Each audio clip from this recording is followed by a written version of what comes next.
Imagine building one of the biggest restaurant chains in America, only to watch it collapse in less than 2 decades. QUIZNOS went from about 4,700 stores at its peak in 2007 to roughly 150 U.S. locations in 2025. It's not just a story about sandwiches, it's about predatory contracts, overpriced supply chains, and debt traps that crushed small business owners. We'll show you how corporate decisions can wipe out both an empire and the franchisees who staked everything on it, and what to avoid if you're ever considering buying into a franchise. To understand how it all began, we need to go back to Denver in 1981. From Denver Deli to Toasted Giant. In Denver, 2 local restaurateurs, Jimmy Lambatos and Todd Disner, experimented with a small deli idea that would become the hallmark of their legacy. In 1981, they opened the first QUIZNOS shop, serving Italian-inspired sandwiches, but with one twist no other chain had made standard. Every sub went through a conveyor-style toaster before it reached the customer. The sandwiches weren't gourmet, but that single step changed how they tasted. Warm bread, melted cheese, and a texture that pulled everything together set them apart from fast food competitors whose meals often arrived cold and flat. That innovation gave QUIZNOS a clear identity from day one, and it caught on quickly with Denver locals. The timing worked in their favor. During the 1980s, Americans were embracing fast food with more enthusiasm than ever. Chains like Subway and McDonald's were expanding aggressively, filling malls and shopping centers across the country. QUIZNOS distinguished itself in that same landscape by offering a product that felt slightly elevated without sacrificing speed or price. Customers liked that it wasn't just a quick sandwich. It was hot, indulgent, and more substantial than what they could get from the competition. That one oven set the stage, but it also drew attention from much bigger players. Through the late 80s and into the early 90s, QUIZNOS expanded with deliberate steps. Small business owners bought into the brand, opening new stores in suburban strip malls and office-heavy neighborhoods. The pitch was consistent. You could serve sandwiches that felt more premium than standard fast food, priced just high enough to signal quality, but not so high that they scared off weekday lunch crowds. Locations leaned into the upscale quick service image. Shops highlighted the toasting process, displayed thicker cuts of meat compared to industry norms, and offered soups and sides that made lunch feel more like a satisfying meal than a snack. This approach resonated with busy professionals who wanted something quick, but better than a burger and fries. By the time the brand reached beyond Colorado, QUIZNOS had carved out a loyal customer base that viewed it as a higher-end alternative in the fast food world. For many, it became the go-to option when they wanted more than Subway's cold simplicity. The pace of growth accelerated noticeably in the 1990s. While many restaurant chains take decades to scale into the thousands, QUIZNOS hit a trajectory that looked more like a rocket. Less than 2 decades after that first Denver shop, QUIZNOS had expanded to nearly 4,700 stores worldwide. In an era before smartphones, delivery apps, and social media-driven food trends, that kind of expansion seemed almost unbelievable. Their rise suggested that, with the right franchise partners and enough momentum, they might eventually rival Subway directly. By the late 1990s and early 2000s, QUIZNOS was not simply a new sandwich chain. It was positioning itself as Subway's first real national competitor. Subway's core identity relied on fresh ingredients and a lighter, better-for-you image. QUIZNOS countered with indulgence, sandwiches overflowing with melted cheese, hearty bread, and rich dressings. The contrast worked. People who found Subway bland gravitated toward QUIZNOS, seeing it as the more flavorful and filling option. That perception fueled the rapid spread of new franchises, and with every additional storefront, the company looked more formidable. The franchising boom owed much to timing. Aspiring entrepreneurs looking to enter the fast food market often saw Subway as overcrowded. QUIZNOS, by comparison, was fresh, fast-growing, and still absent in many regions. Potential franchisees were sold on both differentiation, the unique toasted product, and opportunity. Subway's size didn't leave room for new operators in many areas, but QUIZNOS looked like the brand where you could get in early and ride a wave of growth. This pitch brought in droves of franchise owners and pushed expansion at a speed few chains had ever matched. On the customer-facing side, the marketing reinforced this edge. Advertisements focused relentlessly on visuals of sandwiches pulled from ovens, steam rising, and melted cheese stretching. QUIZNOS wasn't trying to sell novelty. It was selling sensory appeal that, competitors hadn't made standard yet. Even major fast food names like McDonald's and Burger King tried to mimic this by showcasing melted cheese in their campaigns, but they couldn't replicate the way Quiznos built its entire brand identity around that appeal. By the mid-2000s, Quiznos had cemented its place in the minds of the public.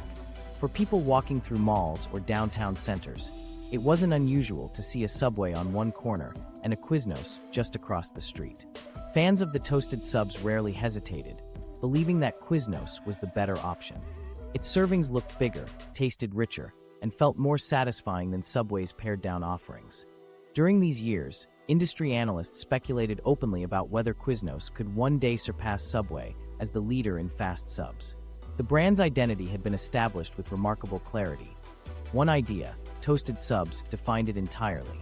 Unlike chains that leaned on mascots, slogans, or varied menus, Quiznos built a reputation on one improvement to an old standard. It wasn't reinventing the sandwich, but elevating it just enough. That message proved powerful, convincing countless customers that Quiznos offered a better version of something they already knew. By scaling this message through thousands of new stores, they seemed poised for long-term dominance. Yet momentum carried hidden issues. Subway, though still slower growing in perception, followed a deliberate model that spread risk across a more stable framework. Quiznos, in contrast, sprinted toward growth without the same tested foundation. The numbers looked impressive, nearly 5,000 stores on the map, a respected brand reputation, and market buzz suggesting they had cracked Subway's dominance. But those numbers disguised cracks in the very system driving their rise. And just as Quiznos reached its peak, a new problem appeared. In 2005, Subway added toasters to every store. Overnight, Quiznos lost the exclusivity of its signature feature. The one thing their brand had built its reputation on was suddenly available at their largest competitor, at a lower price point and in far more locations. That single shift immediately raised deeper questions about how Quiznos was structured. Because while customers still enjoyed the food and franchise operators still believed in the promise of growth, the foundation beneath the company was about to change hands. And with that shift, the path forward would look very different. The franchise gold rush. When new ownership took over in the early 1990s, Quiznos began pursuing growth with a very different mindset. Founder Jimmy Lambatos sold the company in 1991 to franchisee Rick Shadden and his father, who already operated several Quiznos shops. Under the Shaddens, the chain pivoted away from slow, organic progress and instead pushed aggressively into franchising. The model was no longer about building a handful of strong stores. It was about multiplying locations on a massive scale. The reasoning seemed straightforward.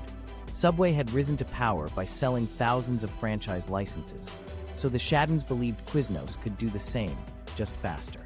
They weren't trying to reinvent the restaurant. It was about selling the opportunity to operate one. That strategy paid off at first. The company went public in 1994, and the surge in investor confidence added fuel to expansion. By 2007, Quiznos had reached about 4,700 US locations at its peak, a breathtaking climb in less than 2 decades. Potential operators saw these numbers and lined up. For many small business hopefuls, owning a Quiznos appeared safer than starting an independent restaurant. Brand recognition, national ads, and the promise of toasted subs made the pitch persuasive. At expos and in marketing materials, Quiznos presented itself as the next Subway, the one chance to secure a stake before territories filled up. For people sitting on retirement funds or home equity, it looked like a short path into the American dream of entrepreneurship. But the way the system was designed revealed a flaw. In a healthy franchise model, both corporate and franchisees win only if the restaurants thrive. Revenue is tied to customer loyalty and long-term sales.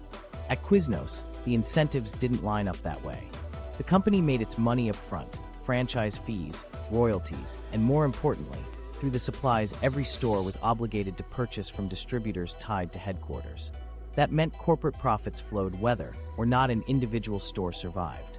So while operators carried the risks of rising rent, payroll, and local competition, Quiznos still collected from them at every step. This design changed what kind of company Quiznos really was.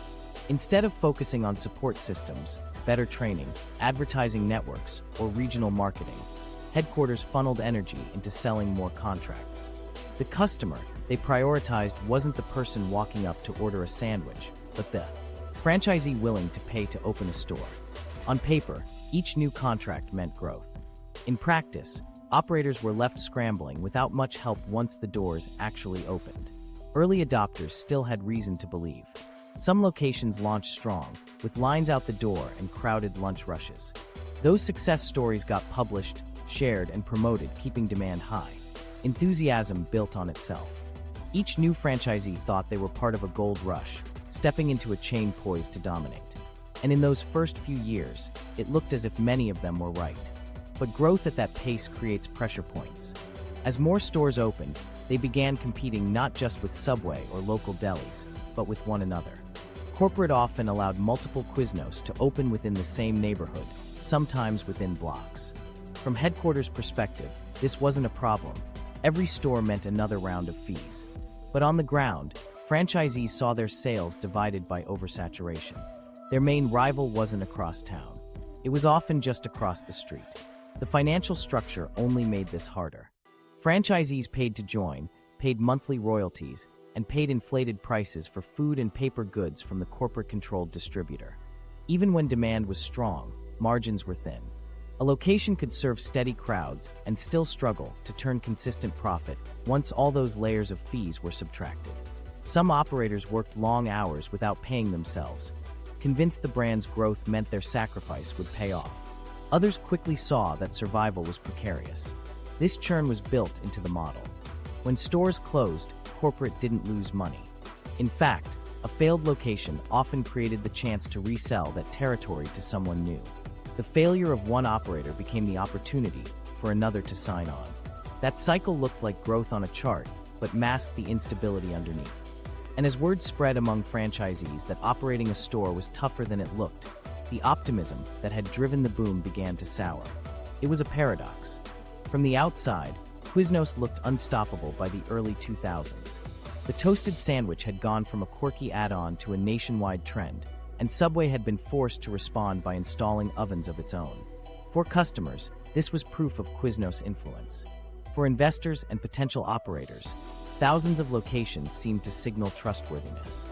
But inside, the realities were stark, operators facing astronomical costs, internal competition, and little corporate backing.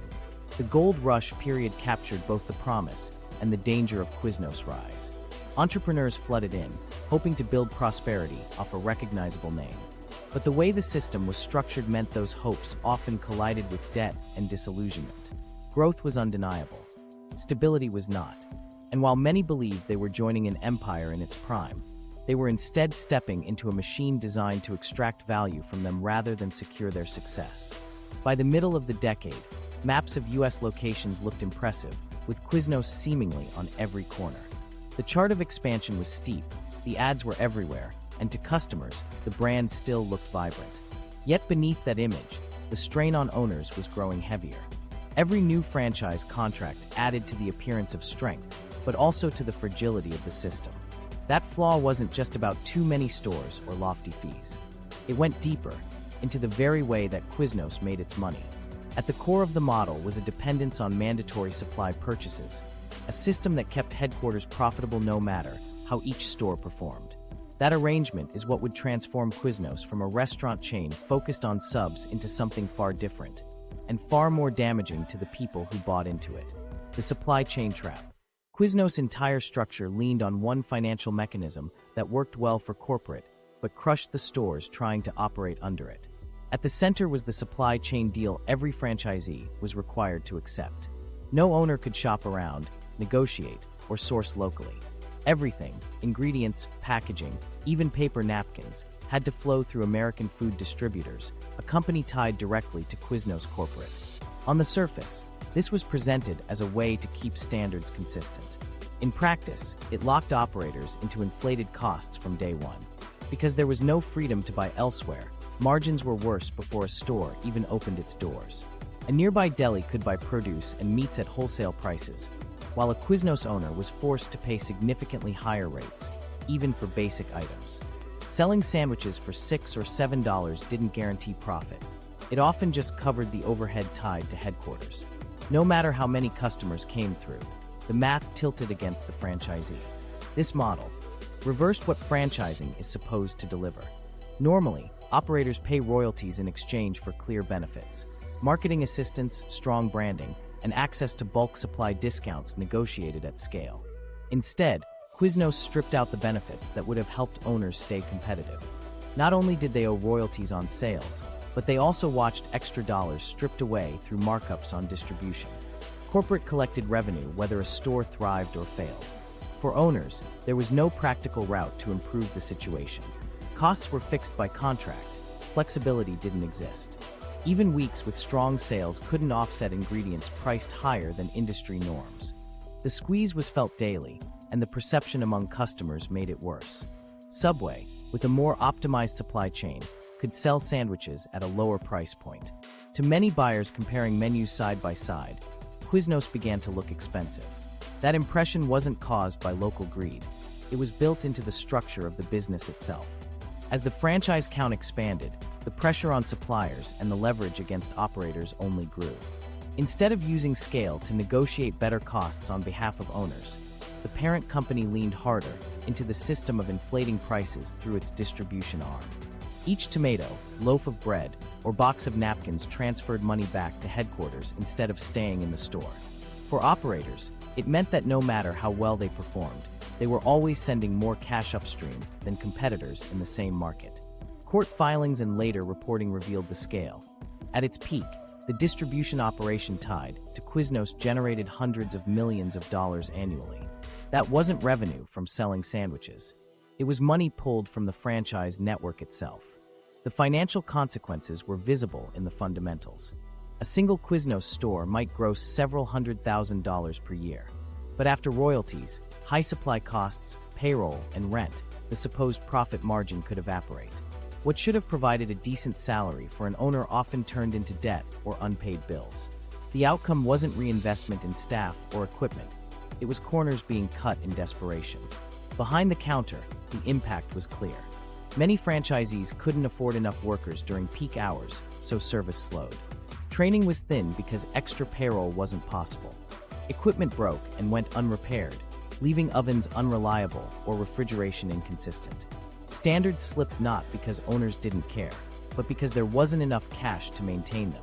Customers who once expected QUIZNOS to feel like a higher-end alternative encountered stores that looked underfunded and poorly maintained. At that point, QUIZNOS wasn't operating like a traditional restaurant chain. Each storefront was effectively a distribution outlet, a channel through which supplies flowed, regardless of how the store itself performed.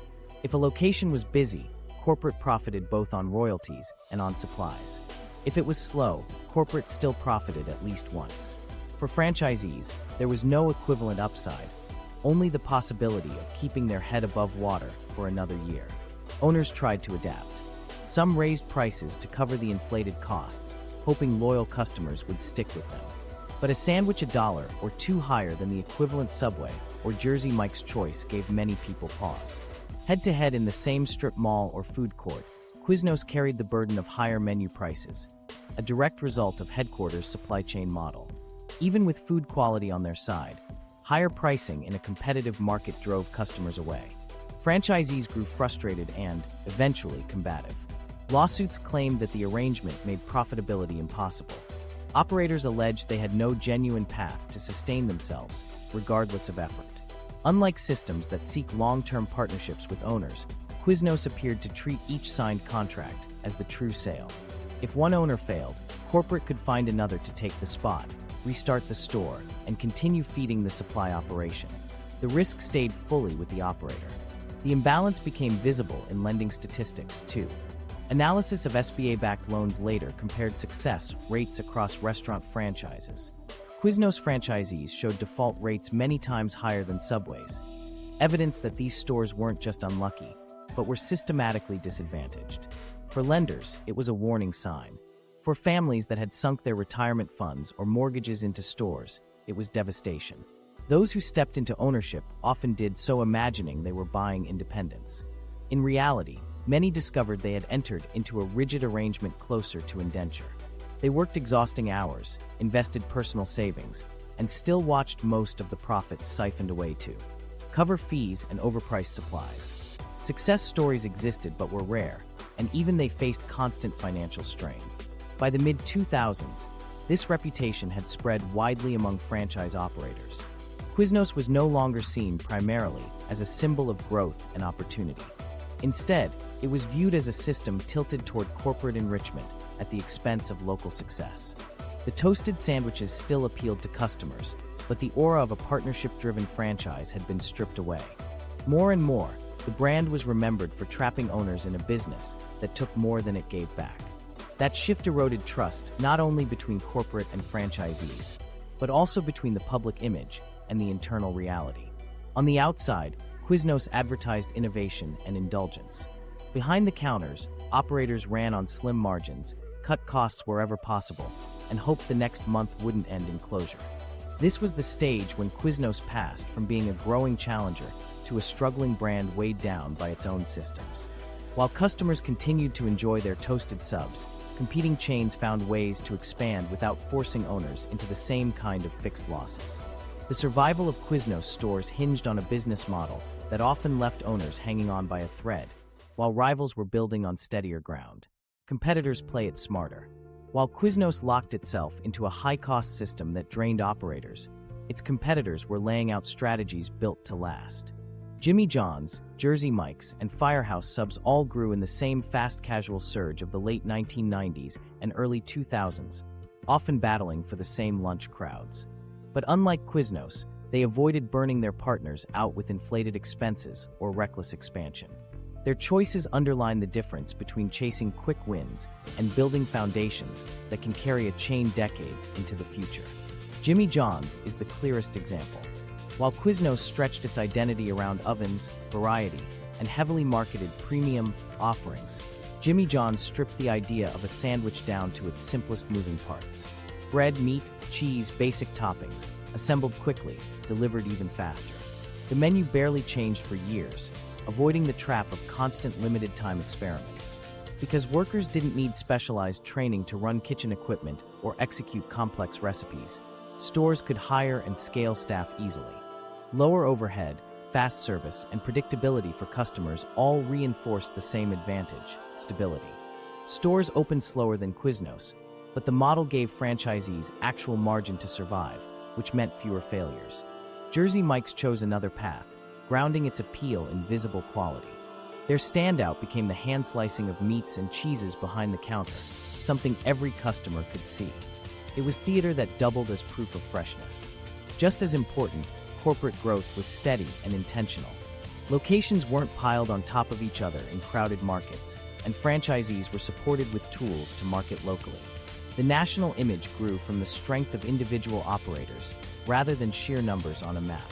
That gave Jersey Mike's consistency and a reputation for treating owners as partners, not disposable contract holders. Firehouse subs leaned into identity on a different axis: community and hospitality. Founded by former firefighters, the chain tied its sandwiches to public service. A portion of sales funded initiatives for fire departments and safety programs. That narrative gave customers a reason to choose Firehouse that went beyond food. It also reduced the marketing burden on individual operators since the cause-driven message resonated widely. With corporate absorbing much of the promotional lift and operators shielded from excessive supply markups, franchisees had breathing room. Their sandwiches weren't significantly cheaper, but the goodwill and strong story converted into long-term customer loyalty that QUIZNOS never translated. Compared against QUIZNOS, these approaches appear almost cautious. Yet that caution paid off when external factors shifted. Subway, still the largest by far, added toasters across its system in 2005. Overnight, QUIZNOS lost the one feature that had set it apart. Then in 2008, Subway released the $5 footlong promotion, undercutting an already price-squeezed QUIZNOS with an offering millions of Americans immediately understood. Neither Jimmy John's nor Jersey Mike's competed on toastiness or bargain gimmicks. Their differentiation rested on speed, quality, or values. That decision insulated them from being erased by Subway's moves, while QUIZNOS' fragile identity was left exposed. The essence of these differences comes down to how each chain treated its operators. QUIZNOS saw them as revenue streams locked into mandatory supply purchases. competitors structured their systems to be manageable for franchisees. Jimmy John's simple menu limited training costs and food waste. Jersey Mike's deliberately controlled expansion to prevent locations from siphoning sales from one another. Firehouse baked a loyalty hook into the brand that carried weight at the community level. These weren't just marketing slogans, they were deliberate design choices that allowed stores to survive downturns and recession cycles. The impacts were visible to customers even if they didn't know the behind-the-scenes structures. Walking into a Jimmy John's, ordering felt effortless, fast enough to guarantee lunchtime convenience. Jersey Mike's came across as fresh and human, with visible slicing and more attention at the counter. Firehouse stood as hearty food wrapped in a charitable story. In comparison, QUIZNOS' strongest asset, hot sandwiches, wasn't enough. Customers experienced inconsistent service, unreliable availability as more stores shuttered, and menu prices that looked inflated relative to both Subway and rivals. Those impressions stick, and once loyalty erodes, it rarely returns. Restraint was another major divide.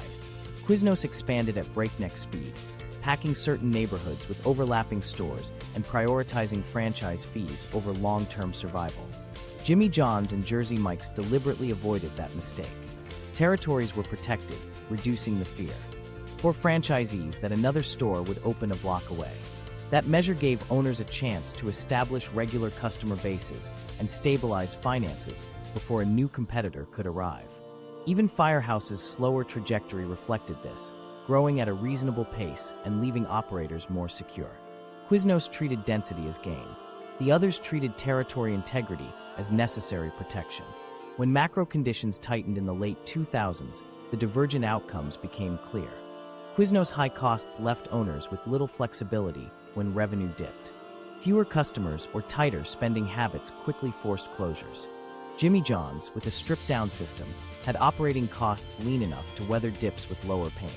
Jersey Mike's could double down on service as its differentiator, and Firehouse's cause-driven identity only deepened in value during difficult times when people looked for meaning in purchases. What had once made QUIZNOS distinctive became irrelevant. What others had built deliberately became sturdy survival tools. It wasn't about who made the most flavorful sandwich. QUIZNOS still served indulgent subs that plenty of people loved. The outcome hinged on design. Chains that ensured franchisee profitability stayed intact. Chains that squeezed operators collapsed. For someone evaluating a franchise opportunity today, the question is straightforward. Does the franchisor build profitability for its operators, or do they only capture it for themselves? The record of surviving competitors shows that protecting owners first is the only path to durability. In the end, the contrasting choices highlight a deeper truth. QUIZNOS dazzled with speed and scale, chasing volume and buzz. Jimmy John's, Jersey Mike's, and Firehouse subs stayed grounded in simpler cost structures, smarter expansion rules, and support systems that let stores build traction. That steady realism, unflashy as it was, formed the architecture for their staying power. QUIZNOS' rapid line on the growth charts meant little once the foundation beneath it wasn't designed to last. But growth strategy was only one side of the story. Just as competing chains set themselves apart in operations and support, they outmaneuvered QUIZNOS in another crucial arena: how they told their story to the public. And that difference would soon become impossible to ignore. Marketing misfires. Marketing was another area where QUIZNOS managed to stumble while its competitors made straightforward, durable choices. The most famous example is still the Spongmonkeys campaign from 2004. Those commercials showcased wide-eyed, odd-looking cartoonish creatures singing in shrill voices about QUIZNOS subs. They were certainly memorable. People who saw them haven't forgotten, even decades later. But they didn't give anyone a clear reason to buy. Instead of highlighting value, quality, or consistency, they leaned on shock value. In reality, the Spongmonkeys weren't the cause of QUIZNOS' decline, but a symptom of the deeper problem. Advertising that pulled attention while failing to establish what the brand actually stood for. The truth is that strange ads by themselves aren't fatal.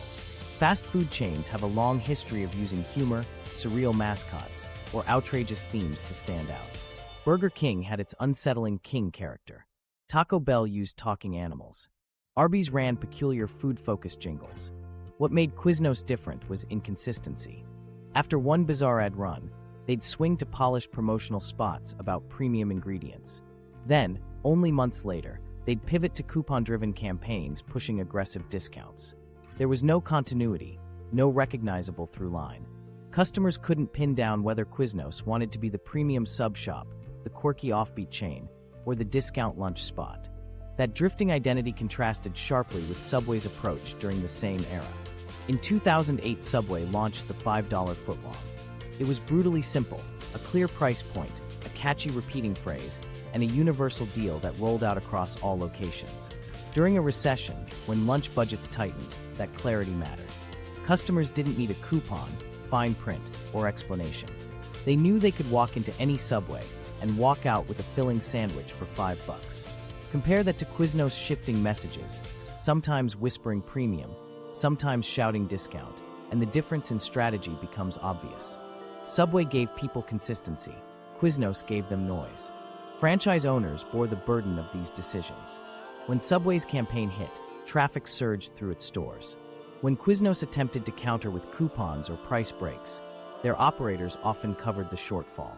Corporate rolled out promotions, but the cost of honoring them landed heavily on local owners, whose margins were already thin from inflated supply contracts. Selling more sandwiches during a coupon rush sometimes deepened losses instead of creating profit. Franchisees were left watching Subway fill stores with a simple national promise while they subsidized promotions that made them busier but poorer. Even the national advertising infrastructure didn't line up in QUIZNOS' favor. Normally, a franchise network pools marketing fees to fuel large-scale campaigns that benefit everyone, ensuring brand consistency in television, radio, and print. Subway did this well, creating ads that ran repeatedly across the country, embedding its message in customer habits. QUIZNOS' approach was unsteady. At times they funneled fees into national ads. At other times they pulled back, leaving operators to handle their own local outreach. For franchisees already drained by high overhead, being told to shoulder local ad budgets was financially draining. Shops in weaker markets often saw little to no effective corporate advertising, relying instead on scattered coupon books or individual efforts that had almost no national reinforcement. It's telling that the Spongmonkeys remain the cultural memory of QUIZNOS advertising. They stand out not because they were especially effective, but because so much else from QUIZNOS marketing efforts failed to register at all. Attempts at food-focused messaging rarely lasted long or repeated enough to stick. You could watch multiple QUIZNOS ads in a single year and walk away with 3 competing impressions. One about quality, one about quirkiness, and one about bargain deals. Subway's jingle about $5 sandwiches may have been corny, but it sank into the public consciousness because it was hammered consistently and directly. The persistence of that message, particularly during a time of economic stress, ensured that QUIZNOS' more scattered voice was drowned out. For the operators, another frustration was how their mandatory marketing fees were spent. National media buys are costly, but they typically give operators the power of reach. At QUIZNOS, the system was opaque.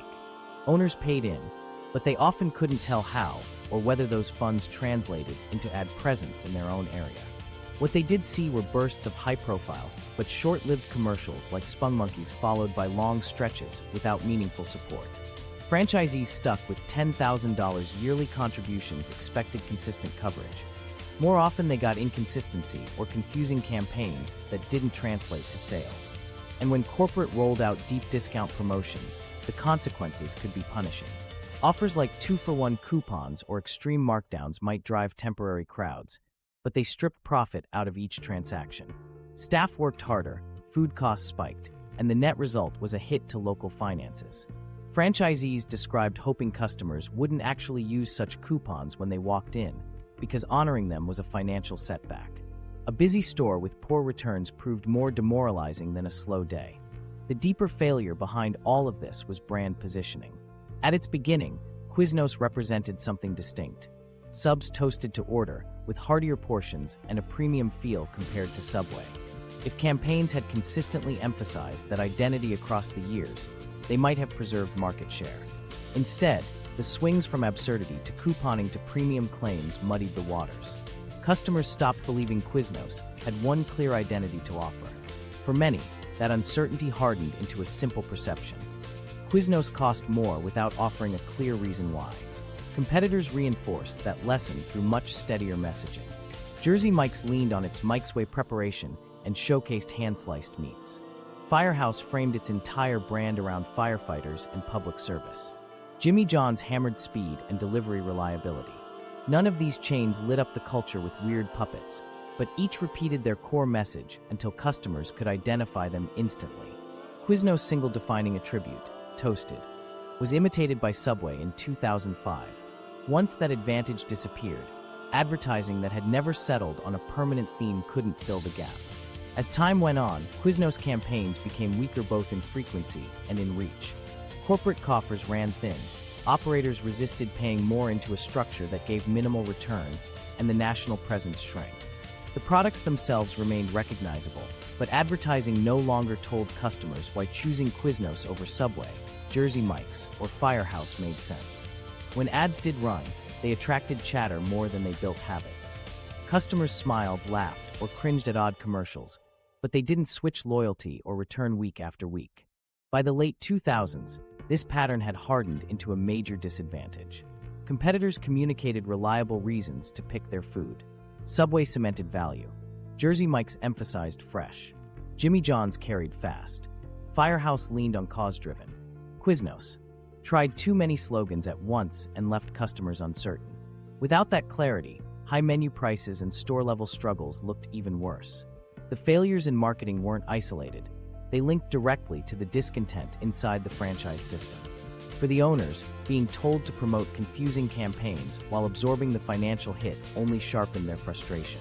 The lack of marketing consistency wasn't just a branding problem. It felt to many like another way corporate added pressure while taking little responsibility for the outcome. That strain, layered over already punishing costs, would soon erupt in ways far more serious than bad commercials. The growing anger among franchisees, combined with years of broken promises, set the stage for a wave of conflicts that couldn't be contained by advertising spin. The lawsuit avalanche. By the late 2000s, the troubles inside Quiznos stores had spilled into the courts. What began as scattered complaints from frustrated operators turned into an avalanche of lawsuits that redefined the company's public image. The chain was no longer just competing with Subway or Jersey Mike's for customers. It was fending off waves of litigation filed by the very franchisees it was supposed to support. The common thread among these lawsuits was betrayal. Owners argued that Quiznos had sold them not just an underperforming business, but an impossible one. They claimed they had been drawn in by glowing figures about store growth and national advertising, only to discover after signing contracts that the system was rigged against them. Franchise disclosure documents rarely hinted at how many stores were already struggling. Instead, they leaned heavily on expansion charts and corporate optimism. For people who had invested retirement accounts, savings, or second mortgages into opening a store, that disconnect felt less like risk and more like deception. Many of the legal challenges focused on territory rights.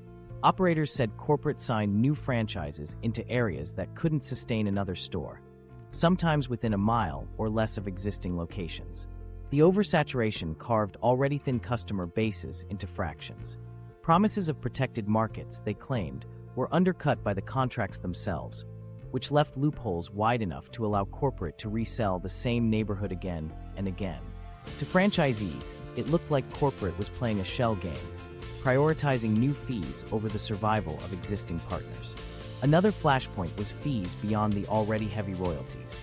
Franchisees paid into national advertising funds, technology systems, and corporate projects that were supposed to make running stores easier. But many claimed they rarely saw results in their markets. Advertising campaigns fizzled or skipped their regions altogether. Technology systems lagged. Combined with the already inflated supply costs, franchisees argued that these payments were little more than hidden markups padding headquarters. The supply chain, long a sore point, became a centerpiece of litigation. Complaints argued that food prices were so deliberately inflated through American food distributors that operators were effectively prevented from competing.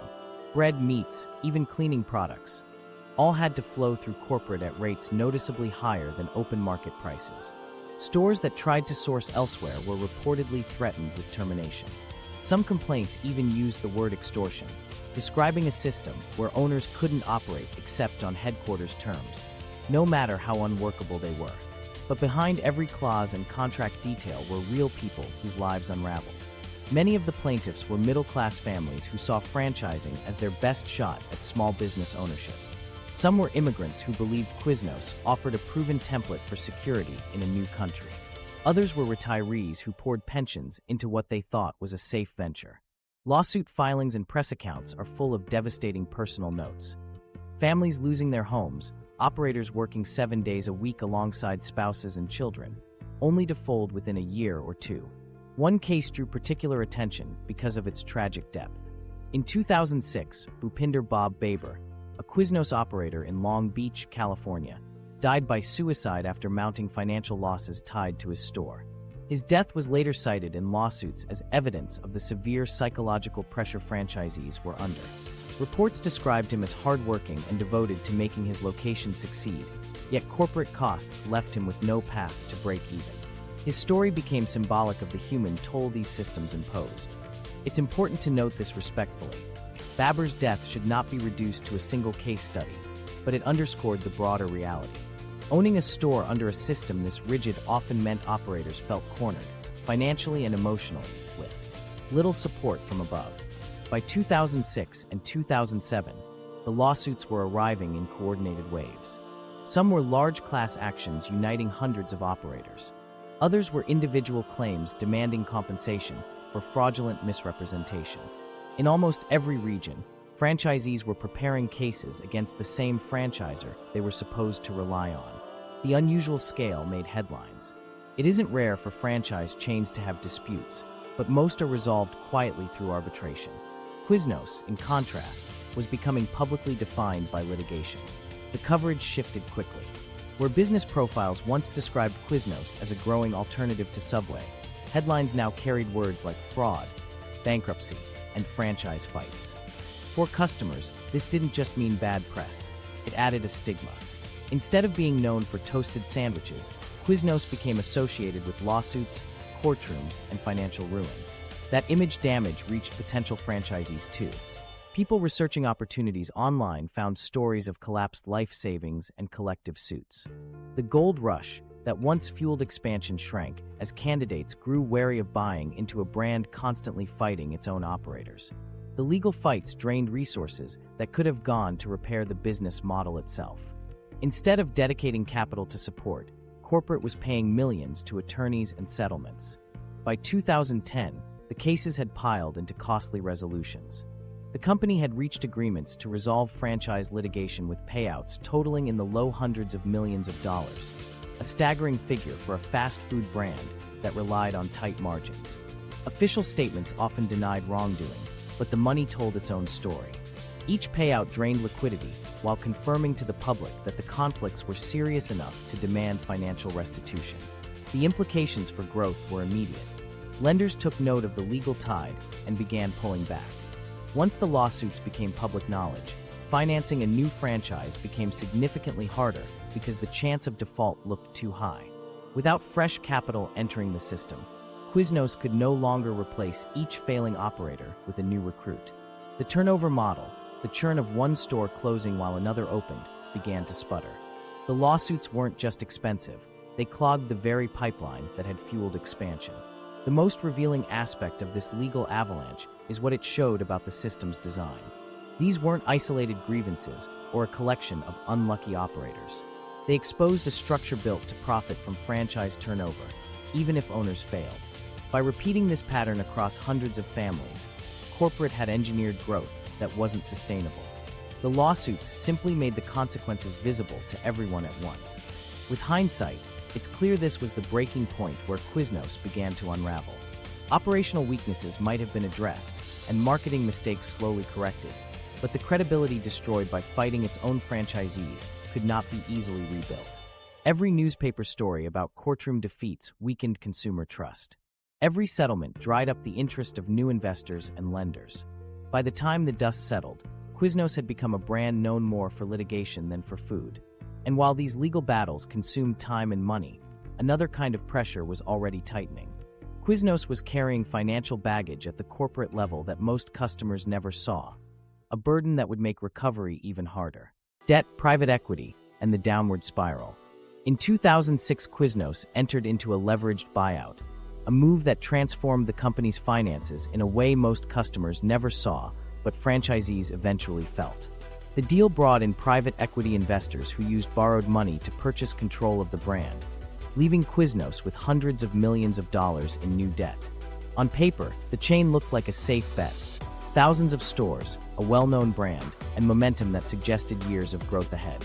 But the reality of a leveraged buyout is that the company itself is saddled with repayment obligations. When private equity deals load the brand with debt, corporate priorities tilt towards servicing loans rather than investing in franchisee support.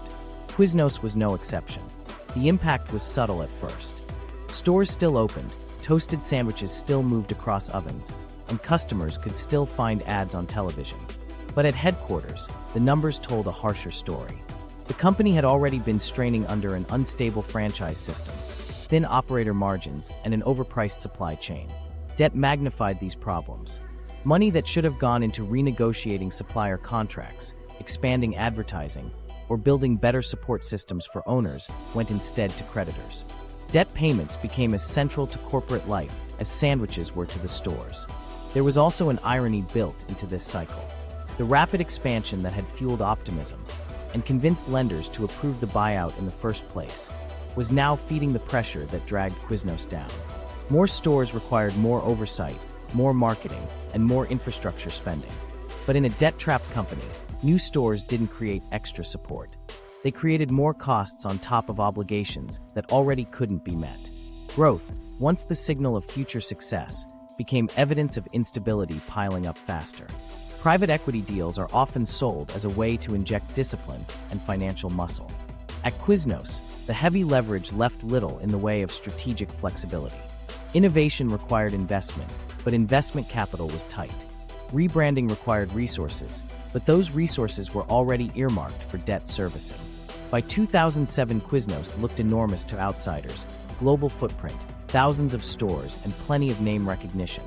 But inside, the company couldn't operate like a healthy restaurant chain. Leadership decisions revolved around keeping lenders satisfied, not operators supported. For franchisees, this corporate shift created an environment of inaction. They were already trapped by inflated supply prices. They were already forced to honor discount promotions that cut into their margins.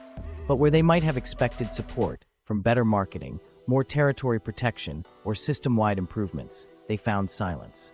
Headquarters had priorities set by banks and equity partners, not by the families who ran stores every day. The deal didn't appear to sink franchisees overnight, but it left them carrying the fallout of a company with almost no financial room to help them.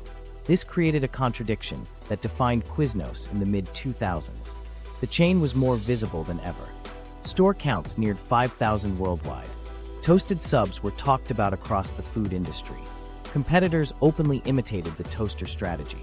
Yet the balance sheets told a different story.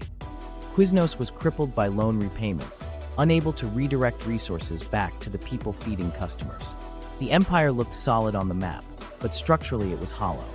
By the late 2000s, analysts were treating QUIZNOS as a company that looked strong publicly, but was financially impaired under the surface.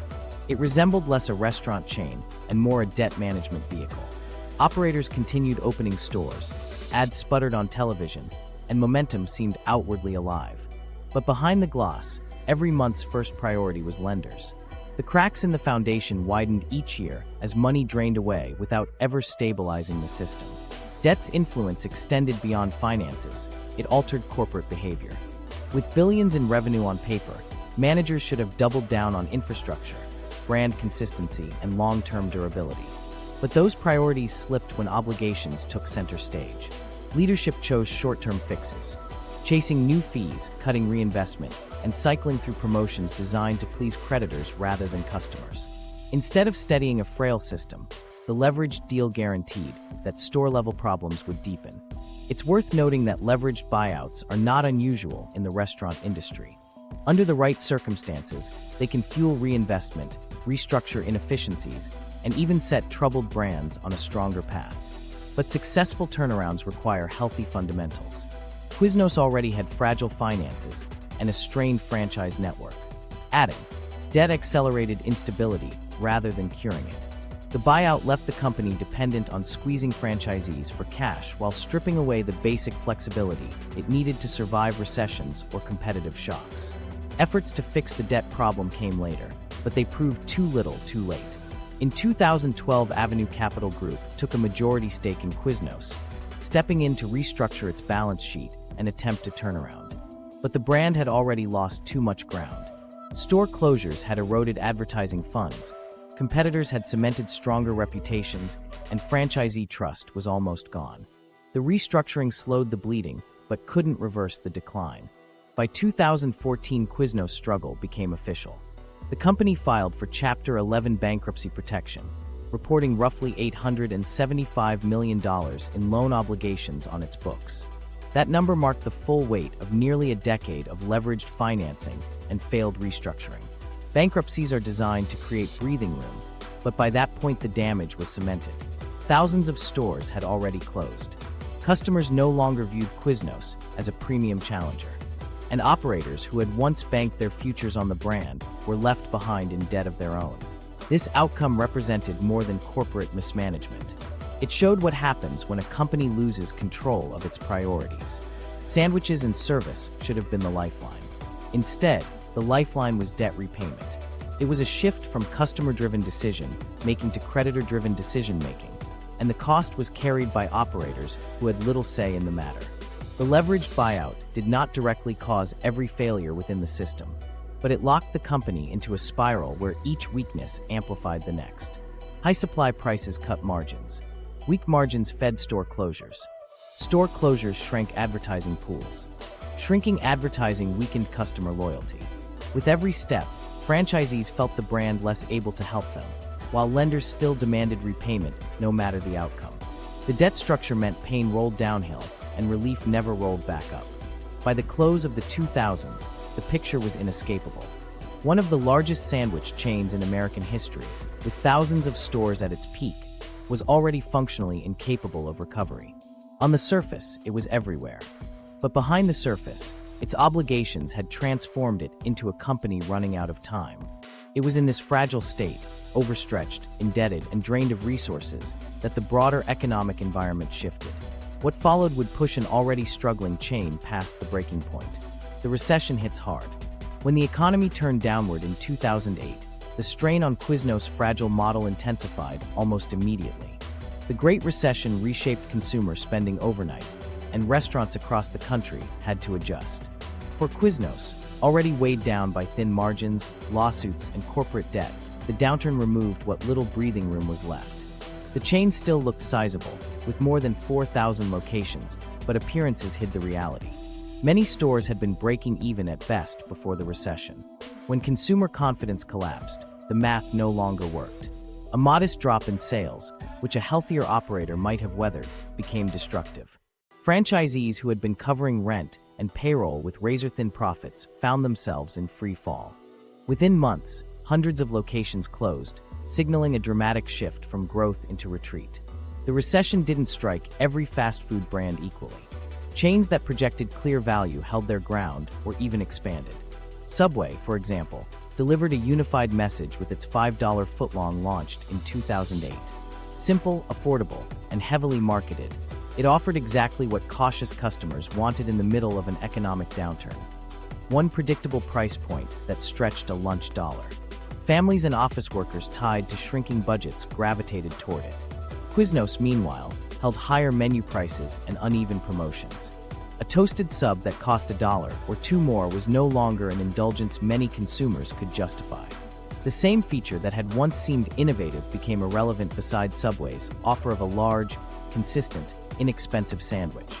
The difference in value messaging revealed a much deeper flaw. For years, QUIZNOS had wavered between positioning itself as a premium option and trying to meet competitors on discounts, never fully committing to either path. During the recession, that lack of clarity left customers unconvinced. If they wanted cheap, Subway offered it. If they wanted an upscale meal, Panera or even local cafes provided a more coherent experience. QUIZNOS fell into the middle, and in a recession, being in the middle meant being forgotten. Closures began feeding on each other in a destructive cycle. Each store that shuttered drained money from the pooled advertising fund, leaving fewer resources for national marketing. With less exposure, customer traffic fell at surviving locations, making them more vulnerable to failure. Shuttered spaces with QUIZNOS signs still in the windows also carried symbolic weight. To regular customers, the sight of empty QUIZNOS units in shopping centers looked like proof of decline. That perception deterred visits to the stores that remained open, compounding the problem. It was a feedback loop few brands could survive. Closures reduced marketing brought fewer sales, and fewer sales caused more closures. The domino effect carried beyond advertising. As the brand contracted, landlords became wary. Shopping centers that had once courted QUIZNOS for steady rent payments now watched stores close mid-lease and sit vacant. Some franchisees abandoned leases and walked away entirely, leaving corporate and property managers to dispute unpaid obligations. Each conflict made expansion into new spaces harder, even if operators were willing to try again. In an industry where location access matters, the damage accumulated rapidly. For store owners, the recession triggered stark personal costs. Many had entered the business with optimism, believing a recognized national name would protect them in tough times. Instead, they found themselves trapped, locked into supply contracts with high costs, facing reduced customer demand, and unable to pivot with flexibility. Bankruptcies multiplied, and local news stories about families losing businesses and savings fueled the sense of collapse. QUIZNOS wasn't just a chain hit by recessionary spending. It was increasingly seen as a failing system tearing its own operators down. By contrast, competitors found ways to emerge from the downturn stronger. Subway gained market share by pushing value relentlessly. Jimmy John's reinforced its identity with fast, cheap delivery that matched the needs of working-class customers in a tight economy. Jersey Mike's grew deliberately, hand-slicing ingredients in front of customers and offering a perception of quality that justified its price. Even Firehouse subs leaned into its community identity, appealing to customers eager for purchases that carried meaning when discretionary spending was tight. QUIZNOS had none of these stabilizers to fall back on. The recession also shifted customer behavior in longer-lasting ways. Lunch habits changed as office workers packed their own meals more often, and weekday dining saw noticeable declines. Families seeking occasional treats shifted toward brands that either saved money or provided a distinctive experience. QUIZNOS, with an unclear identity and higher average ticket sizes, fit neither category. When the economy began to recover, many customers didn't return. They had already replaced QUIZNOS with cheaper or more consistent alternatives, and momentum carried those new habits forward. On the financial side, the timing could not have been worse. The debt obligations from QUIZNOS leveraged Buyout still loomed, and with fewer stores operating, royalties and distribution fees shrank at the exact moment corporate needed every dollar to keep creditors at bay. Private equity owners faced a stripped revenue base, and their options narrowed. Some attempted to impose deep discount campaigns to claw back customer traffic, but those promotions only pushed the pain down onto store-level operators, increasing losses instead of stabilizing them. What might have been a short-term boost turned into further erosion of trust and solvency. What made the recession so damaging was not only the speed of closures, but the perception it created. A nationwide chain relies on confidence. Customers need to assume the store they visit today will also be there next month, and investors need to believe the brand offers stability. When QUIZNOS lost that perception in 2008 and 2009, cracks in the foundation became impossible to ignore. Instead of presenting a reliable national footprint, the brand looked fractured and shrinking. By the end of the decade, QUIZNOS had shifted from a Subway competitor to a cautionary tale. The recession revealed truths that had been building quietly for years. QUIZNOS was fragile long before the downturn, but mass closures put the weakness on display in ways that lawsuits and supply complaints never had. The visible retreat from shopping centers and food courts across America told the story for them. The chain was too expensive for the value it offered, too unstable to reassure customers or franchisees, and too indebted to fund any meaningful comeback. By 2009, hundreds of locations were gone, advertising resources were depleted, and the brand no longer projected strength. While competitors leaned into growth strategies suited to the times, QUIZNOS was left shrinking into irrelevance. The Great Recession did not destroy a healthy company. It accelerated the unraveling of one already compromised. And while the closing of stores defined the late 2000s, the real story was larger. The crash didn't create the fatal problems, it simply revealed them in sharp focus. The deeper issue was always structural, woven into how Quiznos did business long before the economy turned. The recession only exposed the weakness. What came after would prove just how much damage had been baked into the model for years. The final collapse and attempts at revival. By the start of the 2010s, Quiznos was no longer in competitive shape. Store closures mounted, lawsuits drained resources, and the supply chain system pushed surviving operators into tighter losses. The breaking point arrived in 2014, when the company filed for Chapter 11 bankruptcy. Court documents revealed just how extreme the debt burden had become, roughly $875 million in loan obligations. It was the formal confirmation of what many operators and analysts already knew. Quiznos had grown too fast, held onto too much debt, and left too little oxygen for its franchisees to survive. Bankruptcy provided temporary relief on paper. Portions of the debt were restructured, obligations reduced, and creditors took ownership stakes.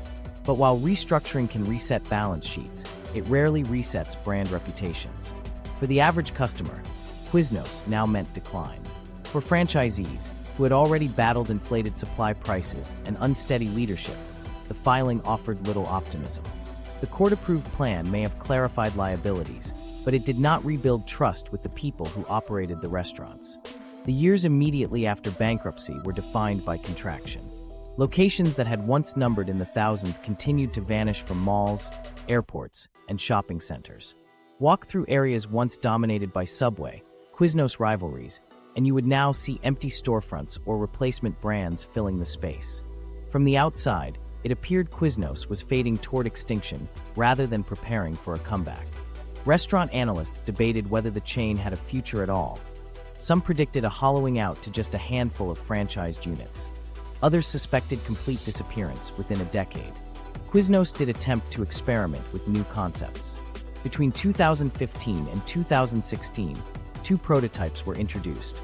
Quiznos Grill, designed to expand the menu into a broader fast casual format with burgers and wider offerings, and Zeps, a spin-off intended as a modernized sandwich chain. Neither concept caught sustainable traction. Quiznos Grill closed quickly, and Zeps never grew into a real competitor.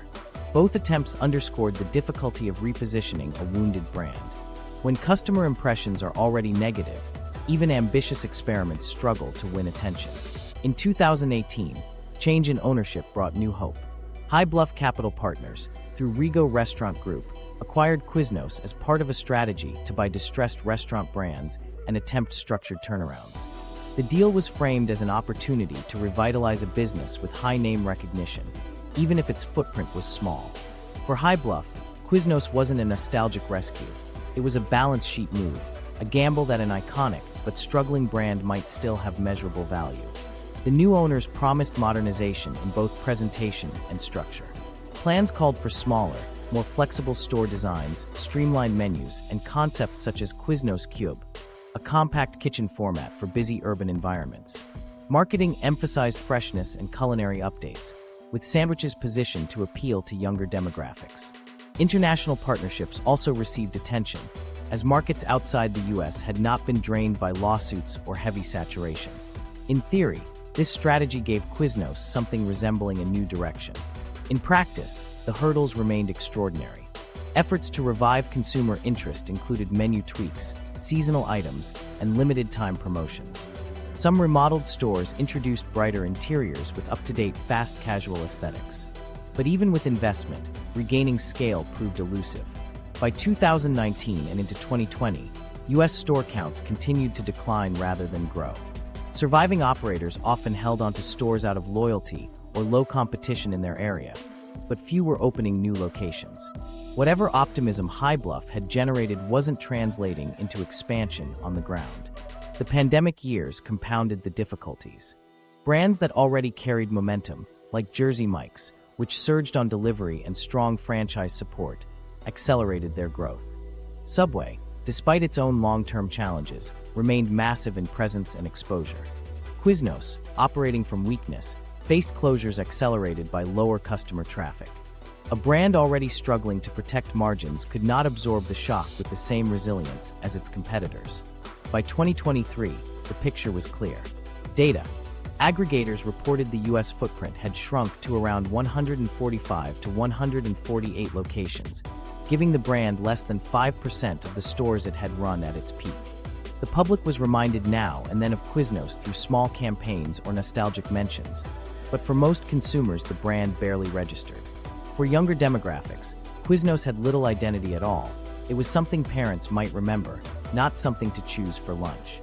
High Bluff and Rego continued to experiment, rolling out prototypes such as the Cube Kitchen model and trying select international expansions. Press releases highlighted optimism, yet the underlying scale never shifted. Relics of the brand remained, occasional stores in suburban shopping centers, airport terminals, or isolated city blocks, but they functioned more like local curiosities than parts of an integrated national network.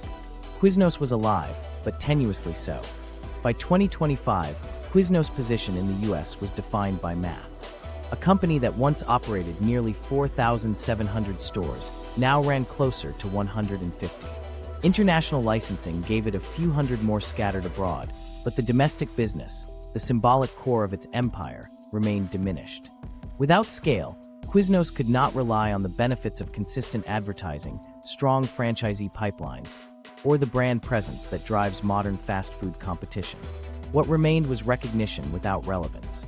For customers still loyal to the product, Quiznos offered the same toasted subs, but the competitive edge had long since dissipated. Subway's toasters had erased any uniqueness more than a decade earlier. Jersey Mike's captured the premium sub positioning. Jimmy John's dominated speed at scale. Firehouse built identity around community impact. By contrast, Quiznos' remaining stores represented survival rather than strategy.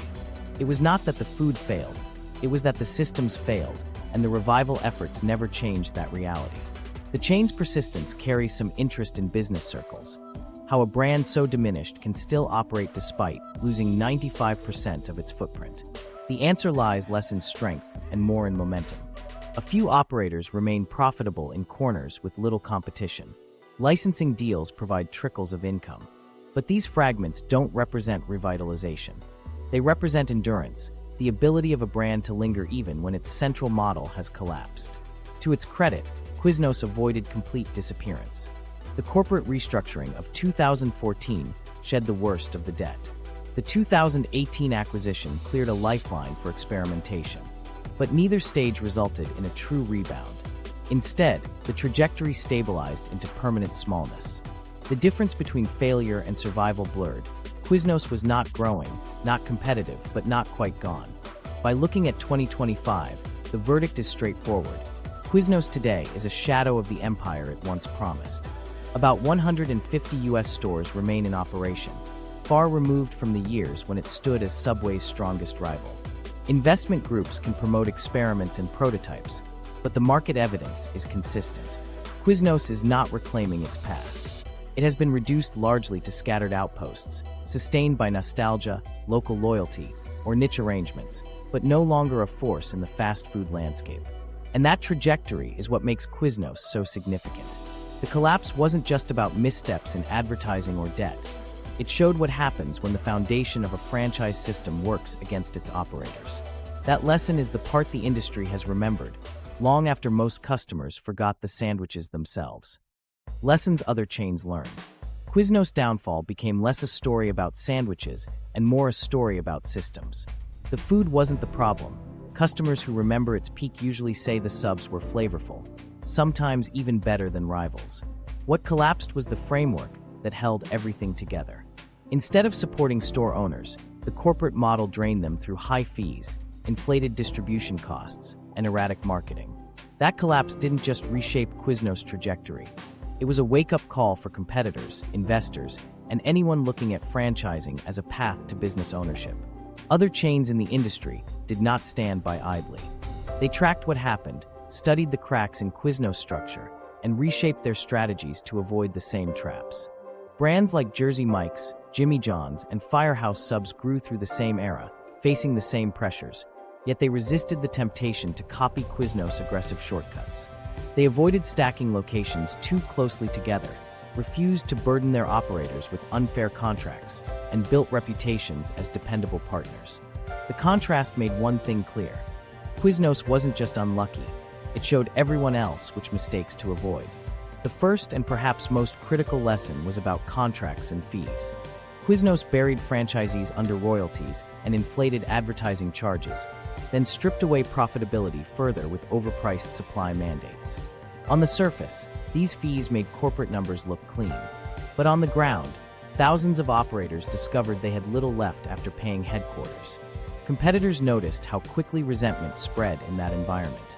A franchise system only works if store-level owners are financially stable and willing to stay long-term. Without that, the system churns itself into collapse. For current and future entrepreneurs, this offers an immediate takeaway. When evaluating a franchise, look beyond the pitch deck and press corporate to explain exactly how much operators keep after fees. Ask for concrete evidence, not generalities. If profitability depends on constant new sales of franchise contracts rather than sustained store success, walk away.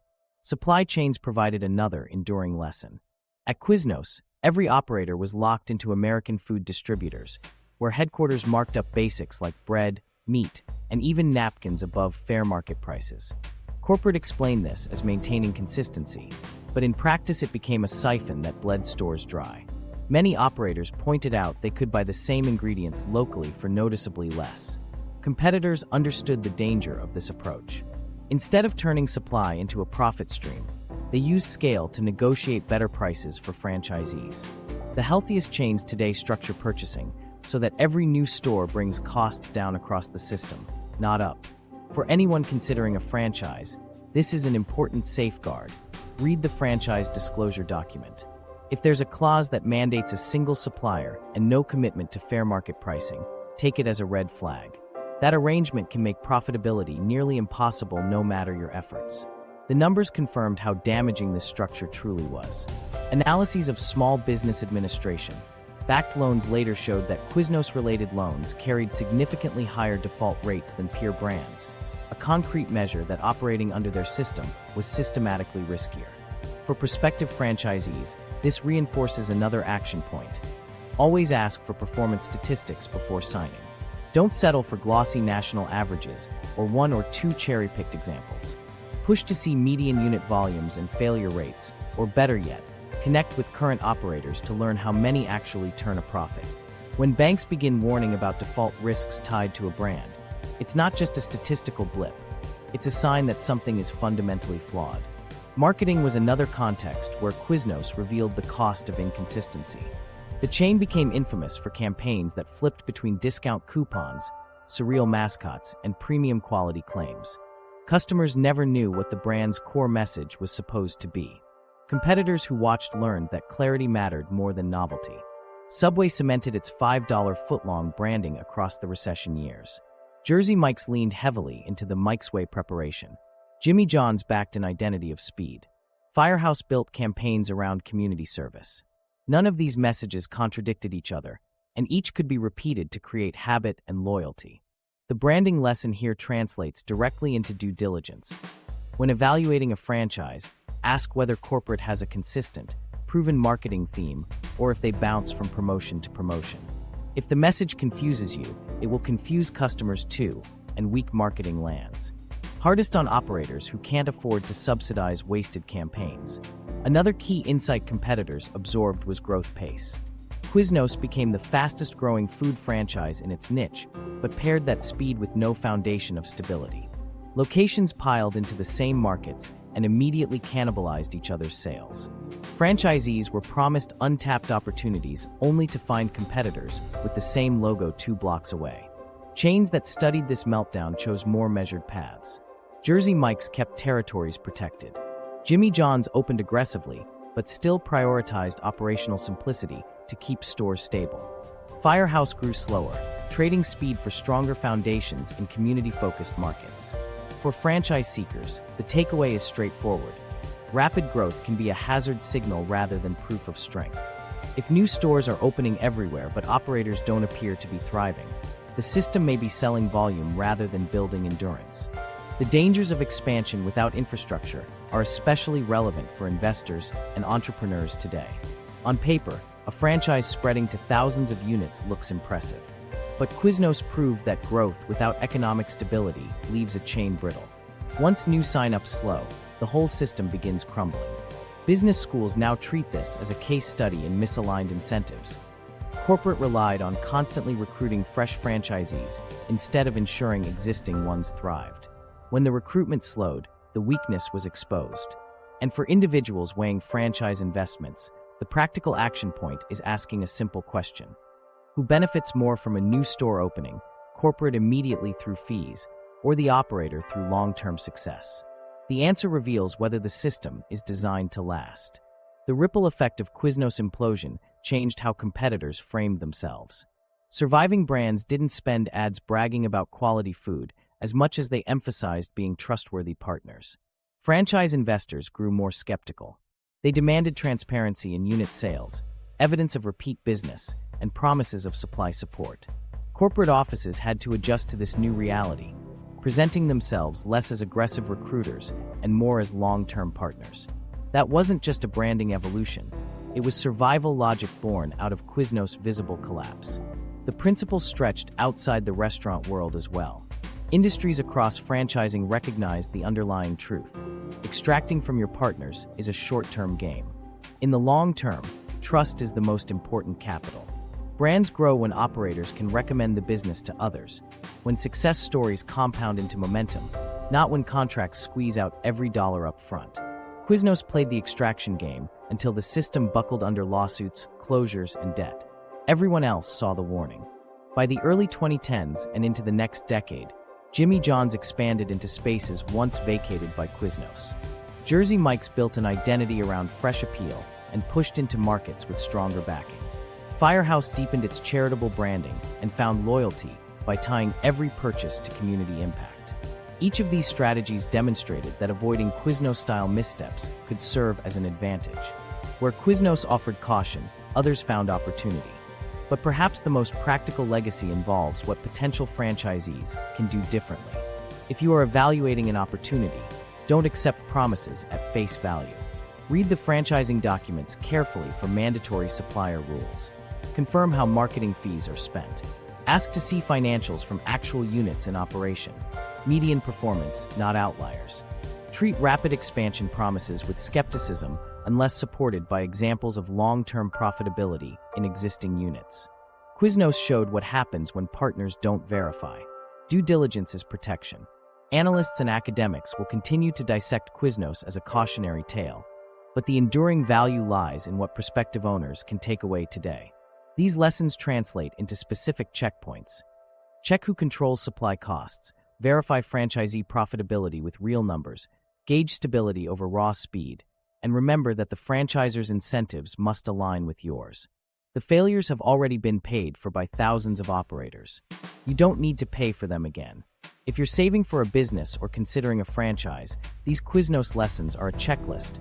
Validate supplier rules, fees, litigation history, and credible unit sales before you sign. The safeguards that QUIZNOS ignored are the same protections you can apply to avoid repeating their fate. And at the heart of those lessons is a pattern that carries beyond contracts, beyond operations, and beyond sandwiches themselves. It points to the central factor that decides whether a brand can endure or whether it unravels. That factor is trust, and once it disappears, the end comes quickly. At its peak, QUIZNOS operated nearly 4,700 stores. By 2025, that number was closer to 150. The drop shows their downfall wasn't about bad food. It was about how the business model undermined its own operators. Franchisees entered expecting partnership, but discovered a system designed to extract more than it supported. For viewers, the lesson is concrete. When evaluating a franchise, focus less on the product's novelty and more on whether operators can actually sustain profit. QUIZNOS proves a great sandwich can't save a broken system.